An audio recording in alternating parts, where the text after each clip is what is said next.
검찰에서.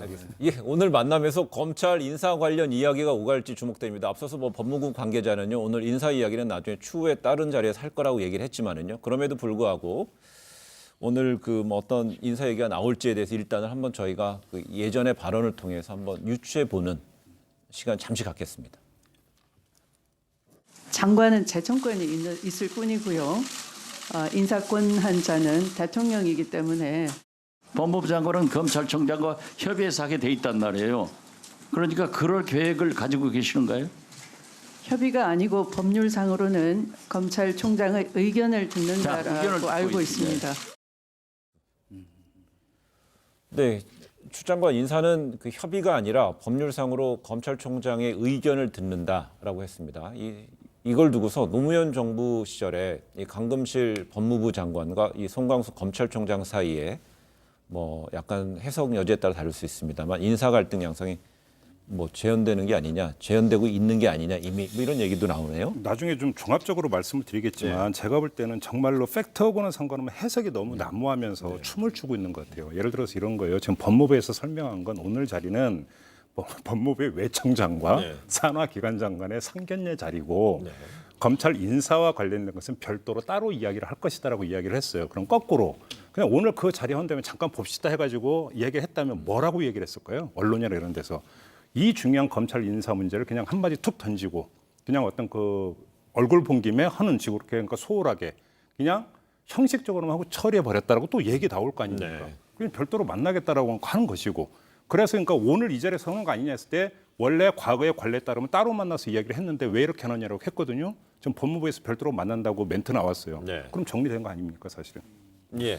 지금 법무부에서 낸 그 멘트 그 의견 청취는 통상적 절차에 따라서 그 별도로 이루어질 것이다 하는 게 저는 굉장히 그 의미 있는 말이라고 생각을 해요. 예. 통상적 절차라는 건 뭐냐면 의견 청취는 별도로 하되 또 그거는 의견 청취이지 재청권은 나에게 있다 하는 거를 이제 강조한 것으로 보이지만은 사실은 지금 요 말 안에 최근에 말하자면 청와대와 뭐 추미애 그 장관 간에 뭔가 모종의 그 사인이 안 맞는지 박자가 안 맞는지 자관 불편한 기류가 있는지 이런 추측이 나오는 이유 중에 상당히 중요한 것이 여기 담겨 있다고 봐요. 뭐냐 지금 청와대가 어쨌든 간에 뭐 그 지금 이광철 그 비서관 그다음에 공직기강 비서관 이 사람들이 세게 밀어붙여서 빨리 좀 했으면 좋겠다 검찰 인사를 하는 거는 분명한 제가 알기로도 팩트예요. 그거에 대해서 어쨌건 그 추미애 장관은 여론 동향뿐 아니고 이걸 좀 더 숙성시켜서 제대로 된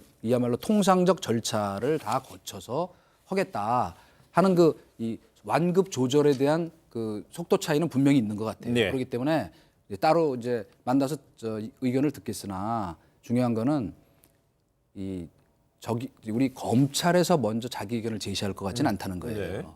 왜냐하면 이제 장관이 이러이러한 인사를 갖고 한번 해보고 싶은데 어떻게 생각하느냐 하면 그 의견을 구하는 쪽이 되지 않을까 하는 것이 이제 검찰 쪽에 지금 그 대체로 기조예요. 지금 이동관 전 수석께서 말씀을 꺼내 주셨으니까 제가 한번 좀 종합적으로 이런 말씀을 드리고 싶어요. 일단 반문하고 싶은 게 우리 언론에게 반문하고 싶은 게 추미애 장관은 좋은 사람인가요? 나쁜 사람인가요? 추미애 장관은 강경파인가요? 온건파인가요? 매파인가요? 비둘기파인가요? 모르겠어요. 왜 그러냐면 춤을 춰요. 두 가지만 짧게 예를 들어드리겠습니다. 한 신문에서 어제 오늘 보도가 달라요. 어제 어떤 보도가 있었냐면 법무부 요직 중에 요직인 검찰국장을 비검사로 앉히려고 한다. 누가? 법무부가. 주어가 법무부가였어요. 근데 그 신문이 오늘 또 뭐라고 얘기를 했냐면 그 방안을 짠 건 청와대였는데 법무부가 이거에 대해서 이견을 보였다. 하루 사이에 바뀌어요. 그다음에 조금 지금 말씀하신 오늘 어떤 보도가 나오냐면 청와대와 추미애 장관 간에 이견이 있다. 그래서 청와대는 그러니까 뭐냐면 그러니까 장관 그 임명과 동시에 밀어붙이려고 했는데 추미애 장관이 제동을 걸었다. 이런 게 있는데 또 한쪽에서 뭐냐면 추미애 장관이 강하게 인사에 드라이브를 걸면서 윤석열 패싱을 좀 준비하고 있다. 도대체 그러니까 어느 장단에 춤을 춰야 될지를 모르겠는데 왜 이런 어떤 널뛰는 보도가 나오는가를 보면 대부분 하나의 예만 들어주겠어요. 그러니까 청와대하고 이견이 있다고 하는 것을 출처를 보니까 여권을 잘하는 한 법조계 인사예요. 청와대 관계자도 아니고 법무부 관계자도 아니고 여권 관계자도 아니에요. 여권을 잘하는 한 법조계 인사예요. 두 다리 건너서 듣는 이렇게 하면서 어디까지가 팩트고 어디까지가 도대체 소설이냐. 근데 이거에 대해서 확인도 안 되는 상태에서 뭐 검찰 인사가 옳으니 그러니를 이야기하는 것 자체가 어느 정도까지 그러니까 적절성이 있느냐를 모르겠다라는 거예요. 예. 예, 그 뭐 우리가 지금 뭐 미디어 비평하는 시간이 된 것 같은데, 그건 뭐 언론은 원래 갈등 구조를 증폭시키는 기사를 쌈붙이는 거 좋아하게 돼 있어요. 그렇기 때문에 뭐 그렇게 이제 이해하고, 그다음에 그러나 우리가 분명히 여기서 저도 뭐 일해본 경험에 비춰 보면 그 지난번에 한번 모 방송에서 그 법무부에서 인사 초안을 전달했다, 청와대에. 그래갖고 예. 지금 부인하는 소동이 빚어졌죠. 그랬죠. 근데 초안을 전달한 거는 문서로 네. 아닐 거로 봐요, 저는. 그러나 대체로 평소에도 어떻게 하냐면 검찰국장이 청와대 민정수석실과 수시로 쉽게 얘기하면 교감을 합니다. 네. 그렇기 때문에 구두로는 대체로 이러이러한 인사안을 우리가 생각하고 있다든가 하는 교감은 충분히 있을 수 있었다.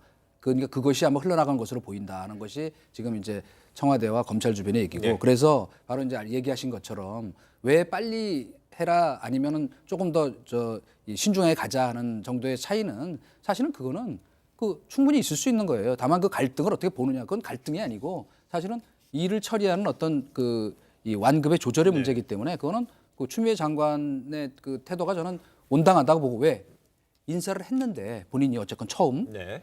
인사를 했는데 만약에 후폭풍이 일어나서 뭐 검난까지 가지는 않겠죠. 과거에 송광수 강금실 장관 때처럼 그러진 않겠으나, 그러면 쉽게 얘기해서 본인도 정치인 출신이기도 한데 리더십에 상당한 상처를 입잖아요. 그러니까 조금 더 이를테면 인사 문제도 과연 검찰을 검찰국장 하는 게 맞느냐든가 좀 더 쿠킹을 하고 숙성을 시키자는 쪽에 의견인 거는 맞고, 그렇기 때문에 그거는 저는 뭐 갈등이라기보다는 예. 뭐 충분히 있을 수 있는 일이다 이렇게 생각합니다. 추미애 장관이 어떤 태클 카드의 양면의 가능성이 다 있다고 생각을 해요. 그래서 제가 지금 드리고자 하는 취지의 말씀은 뭐냐면 그 뚜껑을 열어봐야 하는 건데, 뚜껑 안에 내용물도 모르는 상태에서 거기서부터 출발을 한다는 거예요. 그렇게 되면서 뭐가 윤색이 되냐면, 현재 진행되고 있는 몇 갈래의 수사에 대한 이른바 여권의 음흉한 의도로 어떤 이것이 윤색이 되고, 그러면서 다시 어떤 앞으로 예고되고 있는 인사의 부당성을 미리 점 찍어 가지고 또 채색을 해버리는. 예. 그러니까 제대로 된 여론을 조성해 들어가는 데서 별로 도움이 되지 않는 이런 것들이 나타나고 있기 때문에 저는 지적을 하는 근데 거죠. 그렇다면 조금 전에 이제 이전 수석은 뭐 언론의 미디어 비평이라는 얘기를 하면서 이제 언론이 이제 어떤 주제에 싸움 붙이기라는 이런 얘기인데, 제가 볼 때는 저는 이제 언론의 이제 진행자로서 이 자리에 앉아 있는 건데요. 예전에 일부 관행은 그랬을 수 있었을 것 같습니다. 근데 요새는 이제 그게 일반화되지는 않은 것 같고요. 그래서 조금 전에 이어가서 다만 우리 말씀하신 거에 요 부분은 저희가 짚어야 될 것 같아요. 뭐냐면 아직 확정되지 않은 걸 갖고 언론이 뭐 마치 부당한 흐름인 것처럼 얘기한다 하는 것은 뭐냐면, 검찰 내부에 말하자면 민변 출신이나 검찰 훈련이 전혀 안 돼 있는, 검찰 내부를 잘 모르는 사람들을 중요한 검찰국장이나 아니면 판사 출신을 지금 거론되는 것처럼 서울중앙지검장 같은 임명하는 거는 문제가 있다고 하는 지적이 나오니까 그걸 언론이 하는 거는 그 말씀을 충분히 있을 수 있는 존중하면서 일이에요. 그러니까 다른 한번 관점에서, 그러니까 저도 이런 어떤 걸 경계하는 점에서 한 말씀만 드리면, 이렇게 지금 나오고 있는 보도의 출처에 검찰의 조직이나 검찰의 라인업을 보호하기 위한 검찰의 의도적인 언론 플레이가 깔려 있는지도 함께 봐야 된다. 알겠습니다. 요즘만 좀 함께 이제 그래서 강조해서 말씀드리겠습니다. 제가 아까 이동관 전수한테 질문을 뺏겼어요. 빼앗겼어요. 은근슬쩍 요새 사회권을 자주 강탈하네. 제가 이거 한번 질문 드려볼게요. 지금 고위직 인사가 언제, 시간이 좀 급한데요. 고위직 인사가 언제쯤 이루어질까 초미의 관심사인데, 그러는 사이에 지난 2일인가요? 박균택 법무연수원장이 사의를 표명했고요. 바로 또 김우현 수원고검장도 사의를 표명했습니다. 그래서 비어있던 검사장급이 6명에서 7명 되고 또 8명 늘어나고 있습니다. 차츰 이러다가 자연스럽게 인사의 부당성 여부를 떠나서 그거 논의도 하기도 전에 아예 그냥 고위직들 이렇게 줄사 피워 나가게 되면 어떻게 되는 거예요? 인사 요인이 더 이제 많이 생기는 발생을 거죠? 하는 거잖아요. 계속 비워둘 수도 없잖아요. 예. 그렇죠. 그러니까 문제는 인사의 필요성에 대해서 누구나 동의를 하는 거잖아요. 그렇게 된다면 이런 사람은 된다 안 된다라고 하는 것들은 결국은 먼저 얘기할 게 아니라 이 뚜껑이 열리면 그때 평가를 하라는 거예요. 저기는. 아마도 좌천성 승진 같은 일들이 벌어졌을 때 지금 수사 라인, 감찰 무마 의혹, 그다음에 우리 하명 수사 의혹 이거에 대해서 이제 여기저기서 비판이 나올 텐데, 그것이 이제 충분히 수용할 만한 그래도 합리적인 선택인가 하는 것은 이제 두고 그때 가서 보자죠. 한번 얘기하죠. 알겠습니다. 여러분이